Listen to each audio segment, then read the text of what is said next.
Heavily armed GSU officers were today forced to escort the fuel tanks from the depot to their final destination just to make sure that the commodity, which is now scarce in the country, reaches the normal citizen safe and sound. Take a look at the events of today.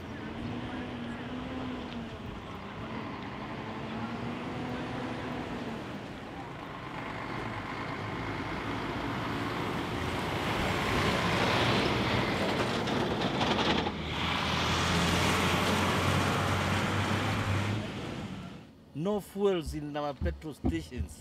I don't know what is happening.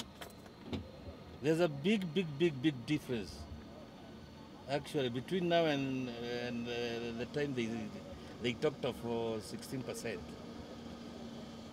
Big problem. I want to take this opportunity very briefly to urge the government at least to be concerned about the common mwananchi, because we are really suffering. Like we have gone all over Nairobi looking for fuel. There is no fuel. My vehicle is almost drying up, and I'm supposed to report to work tomorrow. No fuel, nothing, and I cannot report to work without fuel.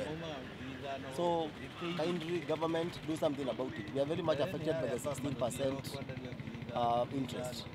Thank you.